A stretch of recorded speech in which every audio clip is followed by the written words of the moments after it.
স্থানীয় নির্বাচনে ভরাডুবি, অভ্যন্তরীণ নীতিতে পরিবর্তন এবং বিতর্কিত কূটনৈতিক নিয়োগের জেরে তীব্র চাপের মুখে গত ২২ জুন পদত্যাগের ঘোষণা দেন ব্রিটিশ প্রধানমন্ত্রী কিয়ার স্টারমার। তার এমন বিদায় ঘোষণার পর যুক্তরাজ্যের পরবর্তী প্রধানমন্ত্রী বেছে নিতে এখন নতুন নেতৃত্ব নির্বাচনের আনুষ্ঠানিক প্রক্রিয়া শুরু করেছে ক্ষমতাসীন লেবার পার্টি। লেবার পার্টির নিয়ম অনুযায়ী প্রার্থী হতে হলে বর্তমান পার্লামেন্ট সদস্যদের অন্তত ২০% অর্থাৎ ৮১ জন এমপির সমর্থন প্রয়োজন। একই সাথে লেবার পার্টির অঙ্গ সংগঠন বা স্থানীয় শাখাগুলোর মনোনয়নও পেতে হবে। আগামী বুধবার পর্যন্ত প্রার্থীরা মনোনয়ন জমা দিতে পারবেন। একজনের বেশি প্রার্থী হলে আগস্টে ভোটাভুটি হবে, আর প্রতিদ্বন্দ্বী না থাকলে আগামী ২০ জুলাইয়ের মধ্যেই নতুন প্রধানমন্ত্রী দায়িত্ব নেবেন।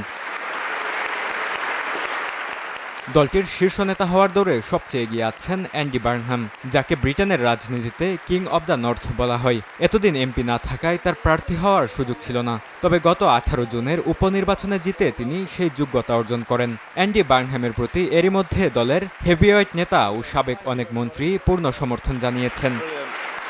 রাজনৈতিক মতাদর্শে বার্নহাম কিয়ার স্টারমারের চেয়ে কিছুটা বামপন্থী ঘেঁষা। তিনি আবাসন ও সামাজিক খাতের সংস্কার এবং ক্ষমতার বিকেন্দ্রীকরণের পক্ষে। পররাষ্ট্র নীতির ক্ষেত্রে তিনি ন্যাটো ও ইউক্রেনের প্রতি সমর্থন অব্যাহত রাখার পক্ষে মত দিয়েছেন। তবে কোনো সাধারণ নির্বাচন ছাড়াই নতুন প্রধানমন্ত্রী দায়িত্ব নিলে তার গ্রহণযোগ্যতা নিয়ে প্রশ্ন উঠতে পারে বলে মনে করছেন বিশ্লেষকরা।